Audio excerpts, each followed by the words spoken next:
আসসালামু আলাইকুম, কি অবস্থা সবার? কেমন আছেন? অনেকদিন আসলে ভিডিও দেওয়া হয়নি। আজকে চিন্তা করলাম নতুন একটা ভিডিও নিয়ে এসে আপনাদের জন্য। এটার প্রথম রিজনটা হলো, কিছুদিন আগে বাংলাদেশে মেডিকেল অ্যাডমিশন টেস্ট শেষ হলো। আল্লাহর রহমতে যারা সরকারি মেডিকেলে চান্স পেয়েছেন তাদের সবাইকে অবশ্যই কনগ্রাচুলেশন। আর যারা চান্স পাননি বা যাদের হয়তো বা কিছু মার্কের জন্য চান্স হয়নি, এটা আসলে ভাগ্যের ব্যাপার। তাদের জন্য অবশ্যই বলবো যে না, ওরা হাল ছেড়ে দিবেন না। আর তাদের জন্য মূলত এই ভিডিওটা, কারণ অনেকেরই যে ইচ্ছা থাকে যে না আমি একজন ডাক্তার হব, বা আমার বাবা মায়ের ইচ্ছা অনেক কিছুই থাকে। তো যারা আসলে সরকারি মেডিকেলে চান্স পান নাই, তারা আসলে এমন না যে না আমার লাইফটা হয়তো এখানে শেষ, বা আমি হয়তো বা আর কোথাও পড়তে পারবো না, বা আমি ডাক্তার হতে পারবো না, এরকম কিছুই না। আমি আজকে আপনাদের সামনে দাঁড়িয়ে কথা বলছি। আমি একজন মেডিকেল স্টুডেন্ট। আমি কিন্তু বাংলাদেশের সরকারি মেডিকেলে চান্স হয়নি। আমি প্রথমবার, দ্বিতীয়বার, দুইবারই চেষ্টা করেছিলাম, কিন্তু আল্লাহ হয়তো আমার ভাগ্যে লেখেনি, যার কারণে আসলে চান্সটা হয়নি। এরপর কিন্তু আমি থেমে থাকিনি। আমি এরপর খোঁজ খবর নিয়ে কিরগিজস্তান চলে আসি। কিরগিজস্তানের সরকারি মেডিকেলই এখন আমি এমবিবিএস পড়তেছি। আমি এখন সেকেন্ড ইয়ার স্টুডেন্ট। আর বাইরে পড়তে চান বা যাদের আসলে বাইরে যাওয়ার চিন্তা ভাবনা, কিন্তু কোন মেডিকেলে যাবেন, সেখানের পরিবেশ কেমন, সেখানের খরচ কেমন, বা কোন মেডিকেলটা ভালো হবে, এই সব কিছু নিয়ে আসলে এই ভিডিওটা। তো আসসালামু আলাইকুম, আমি আজিজুল হক মাইন, কিরগিজস্তান থেকে।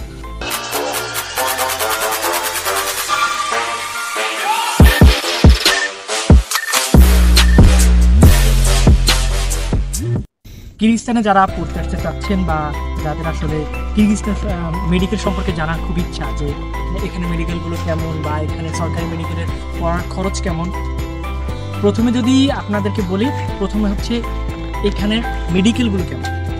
এখানে মেডিকেল পড়ার ক্ষেত্রে আমার সর্বপ্রথম যারা এখানে পড়তে আসতে চান তাদেরকে এই কথাটাই বলা থাকবে যে আপনি একটা সরকারি মেডিকেলে আপনি অ্যাডমিট হওয়ার চিন্তা ভাবনা করুন, এবং সরকারি মেডিকেল থেকে আপনি এমবিবিএস ডিগ্রিটা নেন। কারণ একটা সরকারি মেডিকেলে আপনাকে যতটা ভালোভাবে গাইডলাইন করবে, বা যতটা ভালোভাবে আপনাকে পড়াশোনাটা করাবে, তাদের যে সিনসিয়ারিটি বলেন বা তাদের রেসপন্সিবিলিটি যেটাই বলেন, এটা আসলে প্রাইভেট মেডিকেলের তুলনায় আসলে সরকারি মেডিকেলে অনেক হাজার গুণ বেশি ভালো, এবং প্রাইভেট মেডিকেলে আসলে ওরকমভাবে হয়ও না। তো যারাই আসলে আর কিরগিজস্তান হোক বা অন্য যে কোনো কান্ট্রিতে যেতে চান, তাদের ক্ষেত্রে সর্বপ্রথম আমার সাজেশনটা থাকবে যে আপনি অবশ্যই একটা সরকারি মেডিকেলে আপনি এমবিবিএসটা স্টার্ট করুন।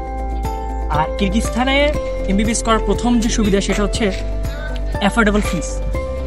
আসলে একটা এমবিবিএস ডিগ্রি নেওয়ার জন্য মিনিমাম বাংলাদেশে দেখা যায় যে 40 লাখ টাকা বা 50 লাখ টাকা লাগে, কিন্তু কিরগিজস্তানে আপনি যদি এমবিবিএস শেষ করতে যান পুরো 5 বছরের, সেক্ষেত্রে আপনার যদি বাংলাদেশের টাকা হিসাব করে আর কি, এখন একটু ডলার একটা বেশি, কিছুদিন পর হয়তো বা কমবে। তো আপ ডাউন রেট হিসেবে আমরা যদি একটা অ্যাভারেজ অ্যামাউন্ট ধরি, তাহলে কিরগিজস্তানে টোটাল 5 বছরে পড়তে আপনার 35 থেকে 40 লাখ টাকা, যেটা আসলে একটা মিডল ক্লাস ফ্যামিলি বলেন বা আপার মিডল ক্লাস ফ্যামিলি, তাদের জন্য অ্যাফোর্ডেবল। এরপর হচ্ছে কিরগিজস্তানের পরিবেশ। এখানে সব থেকে বড় সুবিধা হচ্ছে বাংলাদেশি কমিউনিটি। আপনি আসলে যে কোনো কান্ট্রিতে যান, সেটা মেডিকেল পড়ার জন্য হোক, ইঞ্জিনিয়ারিং পড়ার জন্য হোক, আপনি যদি আপনার নিজের দেশের একটা কমিউনিটির সাথে থাকেন, বা একটা নিজের দেশের কমিউনিটি পান, এটার যে একটা বেনিফিট বা এটার যে একটা ভালো দিক, এটা আসলে বলে শেষ করা যাবে। কিন্তু স্টেট মেডিকেলে যদি আমি বলি, এখানে আমার ব্যাচেই প্রায় 55 থেকে 60 জনের মতো বাংলাদেশি স্টুডেন্ট আছে। অন্যান্য প্রতিটা সেমিস্টারেই আপনার 20 জন 30 জন করে এরকম স্টুডেন্ট থাকে। এরপর আপনি যদি এখানের খাবারের কথা বলি আপনাকে, এখানে আপনি বাংলাদেশে যেমন সরকারি মেডিকেলে আপনি যখন ভর্তি হবেন, আপনার কিন্তু ফার্স্ট ইয়ারটা হোস্টেলে থাকতে হয়, এটা কম্পালসারি। এখানেও সেম সিস্টেম, আপনাকে ফার্স্ট ইয়ারটা হোস্টেলে থাকতে হবে, সেটা কম্পালসারি। এখানে হোস্টেলে আপনাকে 3 বেলা হালাল এবং বাঙালি খাবার দেওয়া হয়, এটা হচ্ছে সব থেকে বড় বেনিফিট। সেখানে বাঙালিদের জন্য আলাদা হোস্টেল থাকে, ওখানে সব বাংলাদেশিরা আপনারা একসাথে থাকতে পারবেন। এবং আপনার যে ক্লাসে দেখা যায় যে প্রত্যেকটা গ্রুপে 20 জন বা 25 জন করে একটা গ্রুপ হয় ক্লাস করার জন্য। প্রত্যেকটা গ্রুপে কিন্তু সব কিন্তু বাংলাদেশি হবে। এরপরে যদি আপনাকে সুবিধাগুলো বলি, বড় সুবিধা হচ্ছে কোর্স ডিউরেশন। আমরা যারা চায়নাতে লেখাপড়া করে বা বসনিয়াতে যারা লেখাপড়া করতে যাই এমবিবিএস, তাদের আসলে কোর্সটা 6 বছর, কিন্তু একমাত্র কিরগিজস্তানে আপনি বাংলাদেশের মতো সেম 5 বছরের কোর্স পাবেন। সেক্ষেত্রে আপনার সুবিধা হচ্ছে আপনি এখান থেকে 1 বছর আগে এমবিবিএসটা শেষ করতে পারবেন, এবং বাংলাদেশে যারা বিএমডিসি লাইসেন্স পরীক্ষা দিবেন বা যারা আদার্স কান্ট্রিতে লাইক ইউএসএমএলই বা পিলাপ এসব দিতে যাবেন, তারা কিন্তু 1 বছর টাইমটা আরো বেশি পাবেন আপনার কোচিং বলেন বা আপনার যে পরীক্ষার জন্য যে প্রস্তুতিটা সেটা নেওয়ার জন্য। সেক্ষেত্রে আপনার কিন্তু অন্য কান্ট্রি থেকে যারা এমবিবিএস পড়ে আসবে আপনি কিন্তু তাদের থেকে 1 বছর এগিয়ে থাকবেন। অল ওভার একটা আপনাকে যদি কনক্লুশন দিই, সেক্ষেত্রে স্টেট মেডিকেলে পড়া আপনার সব থেকে বড় সুবিধা হচ্ছে অ্যাফোর্ডেবল ফিস, হালাল ফুড এবং কোর্স ডিউরেশন, প্লাস হচ্ছে বাংলাদেশি কমিউনিটি। তো যারা আপনারা চাচ্ছেন যে না আমি বিদেশে এমবিবিএসটা শেষ করব, কিন্তু আমি আসলে কনফিউশন আছে কোন দেশে যাব বা কোন দেশে গেলে আমার জন্য ভালো হবে, আমি মনে করি যে আপনি একজন মুসলিম হিসেবে বা যারা আসলে একটু অ্যাফোর্ডেবল টিউশন ফিস করছেন, যাদের আসলে না আমি একটা ভালো জায়গায় একটা সরকারি মেডিকেল থেকে এমবিবিএস শেষ করবো, আমার টিউশন ফিস তো হাতের নাগালের ভিতরে থাকবে, সেক্ষেত্রে স্টেট মেডিকেল হতে পারে আপনার ফার্স্ট চয়েস। এবং আপনারা নিঃসন্দেহে এখানে আপনারা অ্যাডমিশন নিতে পারেন।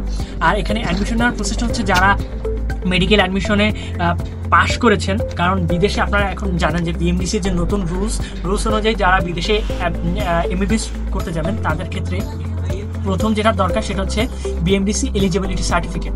সো যারা বাংলাদেশে মেডিকেল অ্যাডমিশনে পাশ করেছেন এবং যাদের আসলে বাইরে পড়ার ইচ্ছা আছে, তারা প্রথমে আপনারা বিএমডিসি থেকে একটা এলিজিবিলিটি সার্টিফিকেট নেবেন, এবং এরপর আপনার এসএসসি এইচএসসি মার্কশিট সার্টিফিকেট সেগুলো আপনাকে ভার্সিটি সাবমিট করতে হবে। সেক্ষেত্রে আমি আপনাকে অ্যাডমিশনে সাহায্য করতে পারি। আমার হোয়াটসঅ্যাপ নাম্বার এবং আমার ফেসবুক আইডি ডিসক্রিপশনে দেওয়া আছে, আপনি আমার সাথে যোগাযোগ করতে পারেন। আপনার এসএসসি এইচএসসি মার্কশিট সার্টিফিকেট সেগুলো আপনার ভার্সিটি জমা দেওয়ার পর আপনাকে একটা অফার লেটার দেওয়া হবে, সেটা আসলে 3 থেকে 5 দিনের ভিতরে আপনাকে অফার লেটার দেওয়া হয়। এরপর হচ্ছে আপনাকে পাসপোর্ট এবং তার সাথে হোয়াইট ব্যাকগ্রাউন্ডের ছবি, আর ভিসার জন্য আসলে $200 এখানে আগে পেমেন্ট করতে হয়। এই $200 হচ্ছে আপনাকে ভিসা দেওয়ার ক্ষেত্রে সেটা ভিসা ফি হিসেবে নেওয়া হয়। এটা আপনি জমা দেওয়ার পর 7 থেকে 10 দিনের ভিতরে আপনাকে ভার্সিটি থেকে ভিসা প্রোভাইড করা হবে। এরপর আপনি ভিসা পেয়ে এখানে চলে আসবেন। এখানে আসার পর আপনি নিজেই আপনার নিজের টিউশন ফিস প্রোভাইড করে আপনি আপনার ক্লাস স্টার্ট করবেন। তো সেক্ষেত্রে আপনার কোনো এজেন্সির মাধ্যমে আসলে এই ভর্তি প্রক্রিয়াটা আপনার সম্পন্ন করতে হবে না। যা আসলে এজেন্সি আমরা সবাই জানি যে এজেন্সির মাধ্যমে যদি আমি কোথাও ভর্তি হই, সেক্ষেত্রে আমার এজেন্সিকে কিছু টাকা আমার সার্ভিস চার্জ হিসেবে দিতে হয়। সেই টাকাটা আসলে আপনার এখানে কোনো নেওয়া হয় না, আপনি ডিরেক্ট এখানে ভার্সিটির যে ফিসটা সেটা পেমেন্ট করেই আপনি ভর্তি হতে পারেন। এই ছিল আসলে আপনাদের জন্য আজকে নতুন ভিডিও। আশা করি আপনাদের ভালো লেগেছে এবং টুকটাক যতটুকু ইনফরমেশন মোটামুটি দেওয়া দরকার আমি সবটুকুই বলেছি। সে পর্যন্ত সবাই ভালো থাকবেন এবং অবশ্যই আমার জন্য দোয়া করবেন। দেখা হচ্ছে পরবর্তী ভিডিওতে। আসসালামু আলাইকুম।